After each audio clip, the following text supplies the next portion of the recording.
Good morning. Welcome to Passionate World Talk Radio. Educate, enlighten, entertain. And this morning on Cool Your Heels with Lillian, our special guest is Hope Cochran, who created a company. She is an entrepreneur, ladies and gentlemen, called SonderBlu. So good morning, Hope. How are you? Good morning. I'm great. How are you? I'm doing pretty well. The sun is out for a change with a blue sky. Yes, thank you. It's although here in New York it's like 34 degrees, but it's still nice at the sun. It's still nice that Pennsylvania isn't that far from New York. So, Hope, what motivated you to create a company, SonderBlu? So, I've been studying the arts my entire life. I started out as a singer and did some acting. I attended actor studio, and I also have always had a business acumen. So I've always sort of had my own business and did sorts of things like that. And I realized that the way the experience of watching films has changed, and yet we have not, right? The system hasn't changed. When I was a kid, you would plan a movie out with your friends, and then you would look up the dates together, and you decide where you're going to meet up, and then you would watch the film. There's a whole experience around movies. And so I said, you know what, I really want to, what's missing, what's going on. And so I took about a year and a half to research and understand the movie experience, the home movie experience today, and how it's changed. And so I built a platform that is for movie lovers, and it's really centered around how are you watching movies today? How are you enjoying movies today? And the fact is that, when it comes to movies, your experience is beyond the hour and a half, 2 hours that you may spend watching the movie.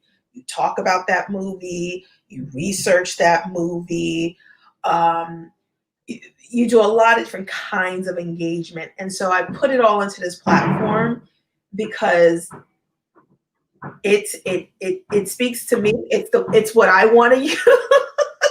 And the validation is other people feel the same way. Well, the thing of the matter is, when I was a kid, and I know it's hard to understand with the dinosaurs and the bison, I understand that, and the meteorite wiping those folks out, and us cavemen walking around with our big clubs.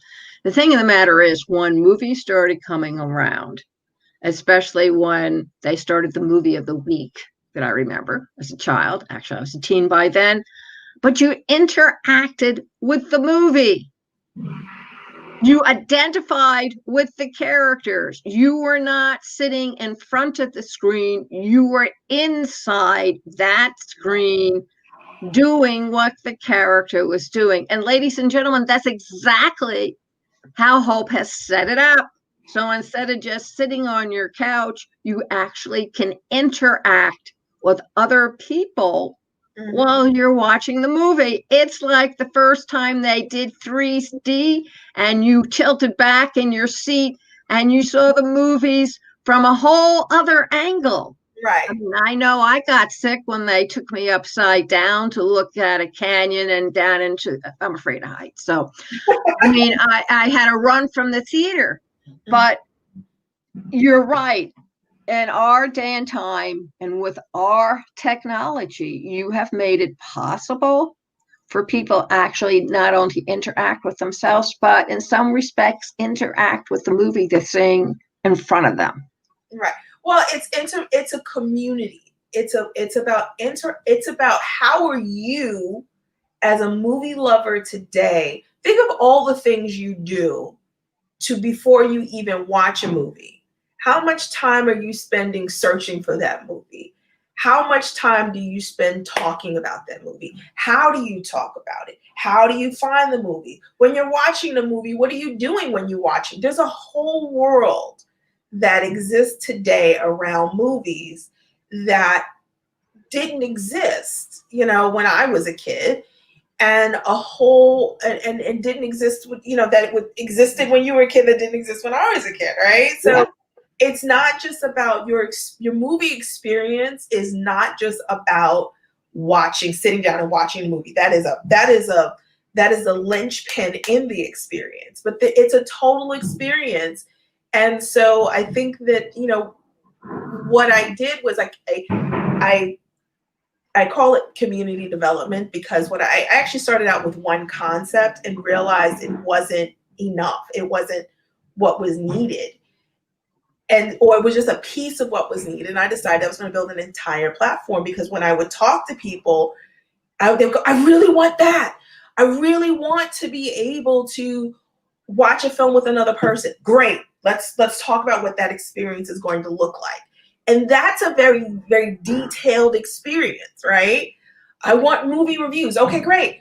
What is that experience like? What do you want? How does that look? Those fine pointed details were added to this platform.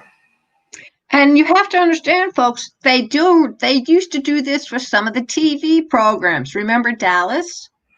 Remember the vampire in one of those MASH and Dark Knight or something, where people actually started dressing up as the characters, and they started holding mini conventions as a community to get together and discuss their favorite characters. But because of the digital revolution, you don't need to do that anymore. You can communicate with your fellow, I love the Thin Man film, for example, who does detective series with a dog that was trained, makes the human actors look pale in comparison.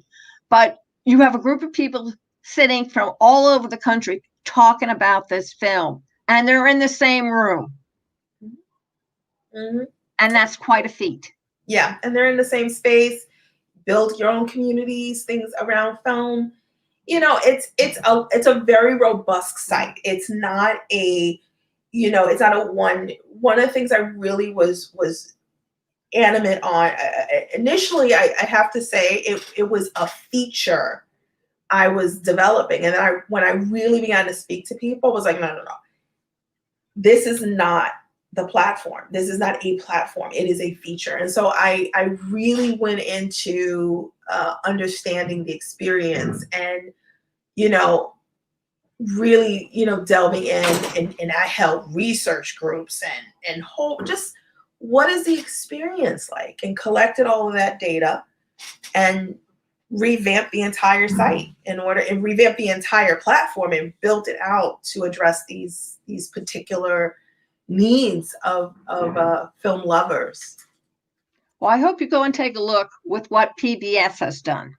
They have a movie club where all the members come and meet once or twice a year, specifically for the reason of interacting with each other. So they can talk about the different films from the 40s and the 50s and discuss how they were put together, what the behavior was, how society and culture changed, things about the first movie that depicted wounded warriors coming back from World War II and how society treated them.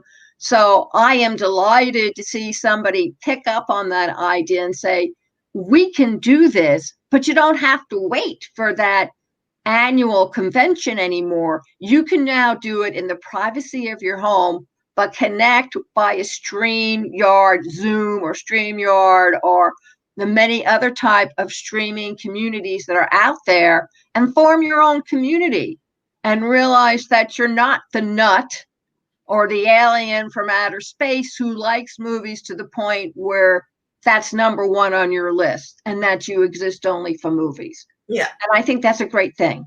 Yeah. And there are a lot of people, listen, you know, movies, you know, I'm a film head. You talked about Wounded Warriors and films of the 50s, and a bunch of you know, war films came to mind because I love movies. In some ways, I built this platform for me. I'm a movie lover. You know, I really love movies. And coming out of the closet, folks. Well, a lot of us are, a lot of us are. And the question is, where do we go? I'm a movie lover, but where do I go? To do my movie loving thing, lover's thing. And so, it's kind of a solution to my problem. I got very excited and thought, okay, this will be great for me. And then when I started working with other people, they were getting excited about it.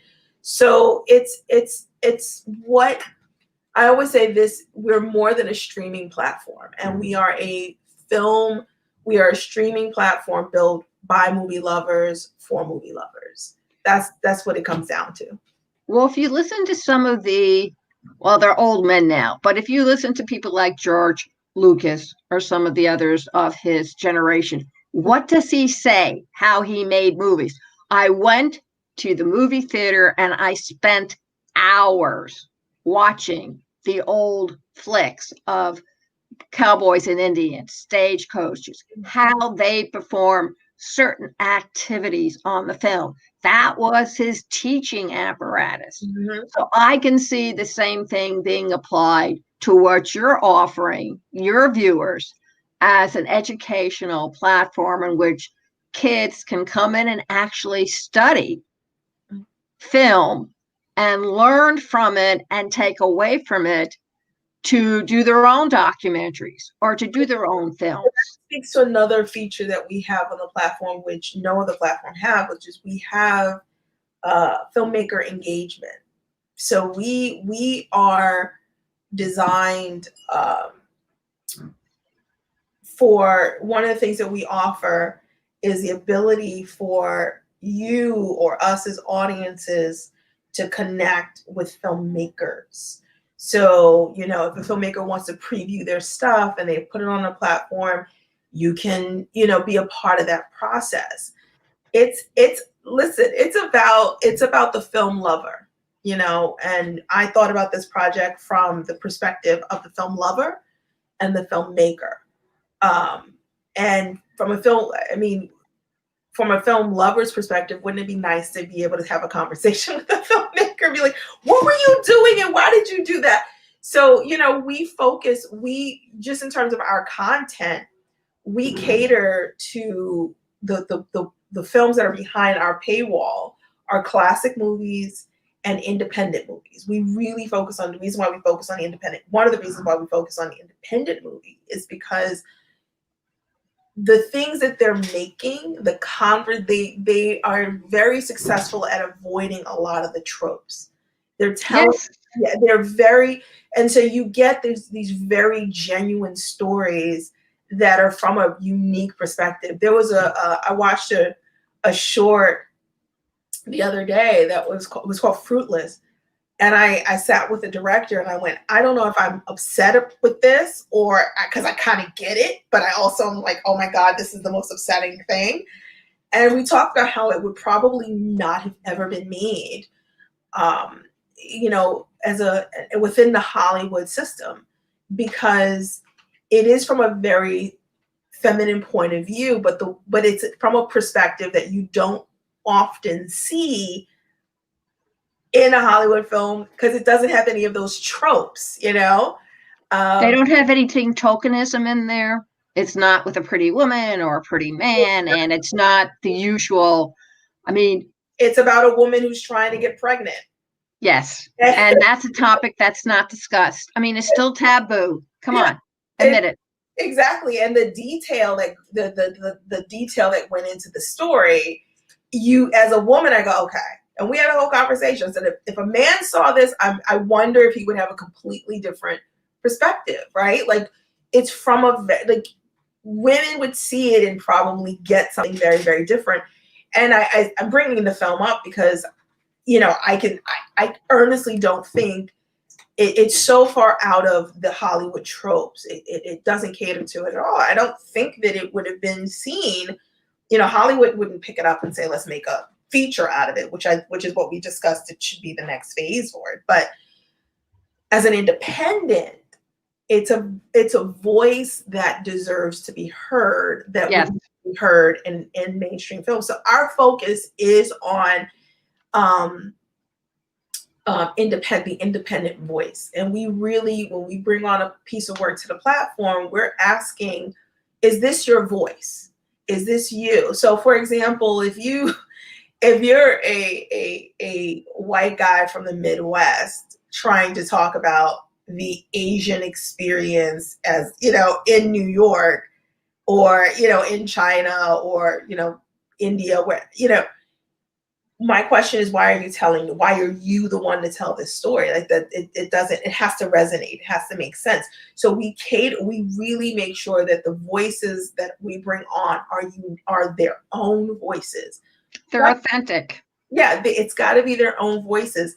And you get a lot of that in the independent space. And so we offer that. That's where our community is. And so, yeah. So I think that's important. I think that's good. I mean, I have a station manager in training who has a son, and he's in college, goes to California State. And for his junior project, they were required to make a movie or a documentary. So he did a documentary about prisoners escaping from concentration camps in Germany. Oh, wow. All the other kids did not do what he did. He found a vacant building, which was a school. The school was surrounded by woods. He got actors in California and hooked up a camera between them and a remote on his video screen. And then he and his mother and father and his brother were the characters who played the different roles of the folks who escaped from the concentration camp. It won an award. And it won an award because it was so realistic. But more important, they saw a young man who went out of the box. He went out of his way to produce a film with live props. Yeah. He chose a school building. There was the woods. He filmed in the woods. He filmed in the school building. He filmed actresses over in LA, and he put it all together, and it's about mom. But the point is, ladies and gentlemen, he made an independent film with very little money down, as you would put it, because most films are expensive to create. And he took the trouble of actually showing people his opinion of what he believed was the greatest nasty thing that has happened in the 20th century, and how certain people react to it, what they do when they get a chance to escape. And nobody's ever approached that type of behavior before. Right. Well, and tropes, right? Like, yes, when you see a Holocaust film, there are certain tropes that are used because usually there's like a moral lesson. Yes.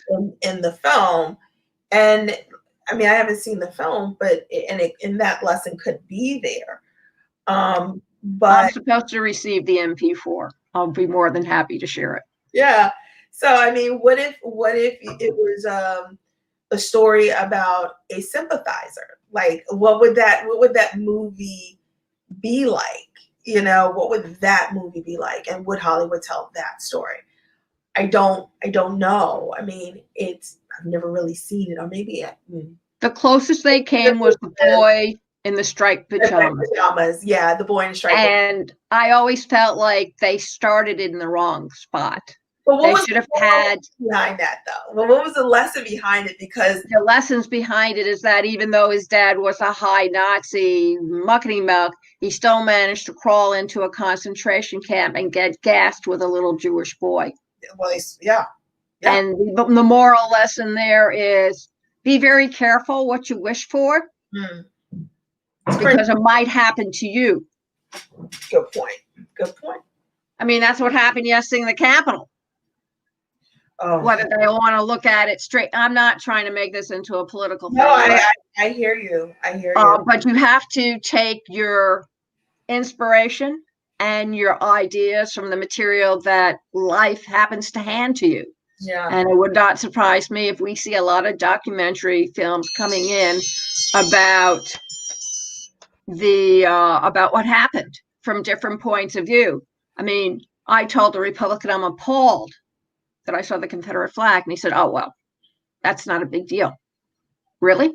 Well, And I'm pretty sure that when people take a look at what happened, filmmakers your age, and I suspect you're in your 20s somewhere, will start coming out with films and how they reacted to what happened. well, And it's important for them to be seen. and who's going to have the most unpolished perspective? It's going to come from the independent voice. It's going to come from the independent voice. Polished, I mean, not full of the tropes and it's going to come from the independent voice. There are, one of the beauties of, just to talk about yesterday for a moment, was to listen to the way people spoke about it. Yes. It was the first time I'd ever heard a broadcaster call these guys terrorist, right? These are the same group that's been active for the whole 4 years, but they were called terrorists. Other people didn't use that language. So if they were making movies, how would the perspective be? What would their perspectives be? And how would they tell that story? And if you couple that with the fact that, we've had all the Black Lives Matter protests this year, and I'm in New York City, and I can tell you that a lot of the people had no weapons. There were no weapons involved, and yet the police were armed to the teeth. So how would you, so there's that perspective. Do you want to juxtapose the two scenarios, and what would that perspective be? And who's going to tell that? You know what I mean? So there's a lot of perspectives and storytelling opportunity around that. And the beauty is all of those perspectives may be valid, and all of them deserve an opportunity to shine. And so I'm looking forward to see how the independent voice is going to sort of encapsulate this moment. I'm very interested. Could you please tell our listeners, since you are an entrepreneur, what you needed to do? Because as an entrepreneur myself, I put together a business plan. And you put a business plan together, don't laugh, folks, but to organize your thoughts and to focus on what you're trying to achieve, so that when you finally get it, you put it into one page so you can take it to bankers and possible people who may want to invest in it. So the idea is, what is your vision for your company? Let me start from the beginning. When I began on this journey, I had a mentor. Her name is Lillian. And I was, really excited about what I was about to do and the idea. And I had started my business plan, and she stopped me. And I was like, well, you're supposed to start with a business plan. And she said, I want you to start with a personal business plan. And what she had me do was envision how big this company would be, where it would go, and how it would impact my personal life. What would this business give me personally? And how do I want it to exist in the world? What would the culture be like? How would that impact my personal life? And, the reason why she told me to do it is, she said she started a business, and she was a multimillionaire, but she couldn't stop working because she didn't think past the business. And here she is, she wants to retire, but she can't retire. She said she loves what she does, but she can't retire because she didn't think past the business, right? Like, how is this business going to impact my life? So it really, that full picture helped guide me through this process, because the full picture tells me who I'm going to hire, who I'll work with ongoingly. It really, so when you look, and it might be a feminist perspective on business, because I mostly hear men talk about the business plan and getting it going. But it's definitely had an impact. When I started, I actually wanted to make sure I wasn't wasting my time. So I invested in doing a valuation and got very, very good, a very good response. So I knew going into this that there was something viable here, and that what was viable was something that I could leverage. I took several meetings with investors, and all of them turned me down. And listen, I've spoken in front of people a lot. I've pitched a lot for other companies, and VC pitching is a little different, because you shouldn't go in there with nothing. So you go in, you build some traction, you get some sales, you get some of this, you get some of that. And really what it came down to, if I'm going to be honest, and I was a little arrogant thinking this is not going to be me. I think that the rejection had nothing to do with my business. It had to do with me. You were a girl, not a boy. Well, think about it. I have the same problem.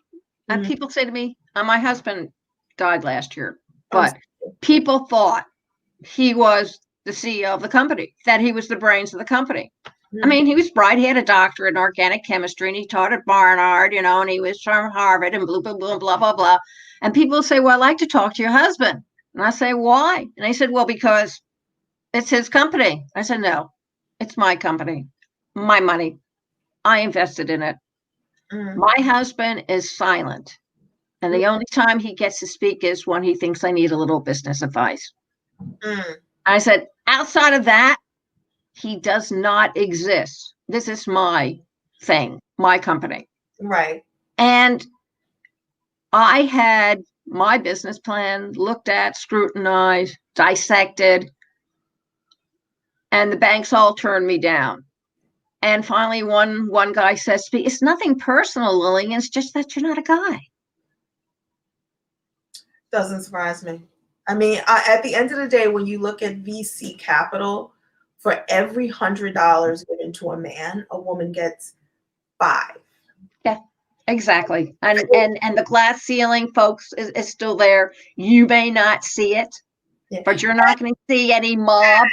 Just to double down on that real quick, if you are a woman of color, your percentage is a percentage of that 5%. Yes. So yes. For me, I had to make a decision. Do I keep kicking, waiting for someone to say, we believe in you, or do I do it myself? And that's what I did. I decided to do it myself. It's a slower journey and you have to rethink your approach. But I think I have a PhD in life now, like you just have to rethink it a little. So for example, traditionally they'll tell you create your MVP and, get some product validation. Right? And you may have someone who'll spend X number of dollars on the MVP. The MVP can be a couple of dollars. The MVP can be a couple $100. The MVP can be a couple of $1,000. Right. MVP, you have to build an MVP and you have to find people who will invest in that MVP, meaning people who will buy. Correct? Yes. So you have to decide, okay, and you usually don't put a lot of money necessary. So you may end up scrapping the MVP once you move to the real product, right? So, or the product. But I'm like, that's a waste of money for me. Yeah, you know what the problem is. Right. Well, it's a waste of it. The MVP is not a waste, but to do the MVP and it not be a part of the bigger picture is a waste. So when I sat down, I was like, okay, this is how it has to go. Because I'm not going to spend money on an MVP, even $500 on anything that resembles an MVP, only to turn around and have to make this adjustments and these changes and this here and that there, which is going to cost me money. So we're going to build it, but we're going to build it in an incremental way so that every piece gets scrutinized along the way. That's why I know what we're doing is work, because I built an audience piece by piece. And so the MVP is in the constant people who come back to it. I know it's valid. So I had to look at it differently and say, I'm just going to, build it and go, build it and go, build it and go, testing each piece, getting validation of each piece along the way, rather than, piecemealing it. Because Right. it would cost, rather than trying to build some smaller version of it, the smaller version of it is the piece that we're testing right now. And then we're just adding something to it, and that's the smaller version of it. And the advantage to that is I got constant feedback and evaluation. I know when I'm on track. I know when I'm off track. There were some things that we were going to do that were not, it sound good, but in practice, it wasn't very good. Okay, so we're not going to do that. But, the process was different. I'd give someone I'd sort of, once I developed my audience, I would say, okay, this is what we're thinking about doing. What do you think? People would give me their feedback. I like this. I don't like that. Okay, great. Some things got scrapped, and then we build it. And then because I didn't have the money to just build an MVP. To me, $100 or $500 is too much money to spend just to find out if you're going to like it. To me, 20 is too much. I understand. It wasn't until very recently. I mean, we always had the audience. One of the things I found out, my station manager and I, and you may want to keep it in mind, it's the content. If the content is relevant, they'll come. Exactly. If the person can identify with it and accept it, and then take it and use it within their own personal life within a 24-hour period. Yes, folks, it's a gut reaction. Exactly. The other thing you need are good titles that I tell people, it's like a resume. You have to have them, grab them by the throat so they can smell your breath from the mouthwash that you just used earlier that morning. I like that. And that's true. When it comes to content selection, that's exactly what you have to do. But that was also, we're talking about building the backbone of it. We're talking about building the instrument that allows all of that other stuff to exist. Exactly. But you've got to know your audience. Exactly. You've got to know the person who is going to respond, and then is going to say to his neighbor, you really need to go and see this. Exactly. And that was the other part. The other value of doing it this way is you would see who became more involved and who wasn't, and it's like, okay, they're more involved.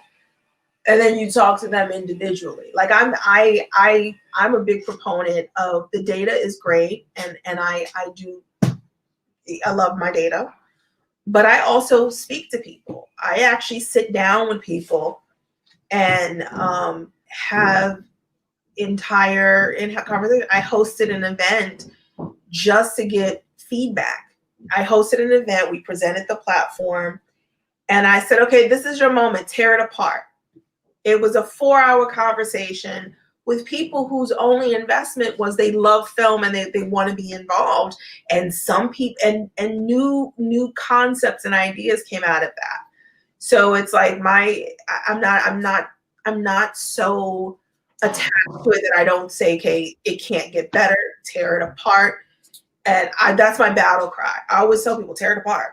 Let me, because it's the relationship that's built. People, the people that I work with are not just data points for me, right? It's not just, the demographics is, I would say my demographics is between 17 and 45, but the 17-year-old is not on the platform for the same reason as the 45-year-old is on the platform. And so I understand the different voicings because of that.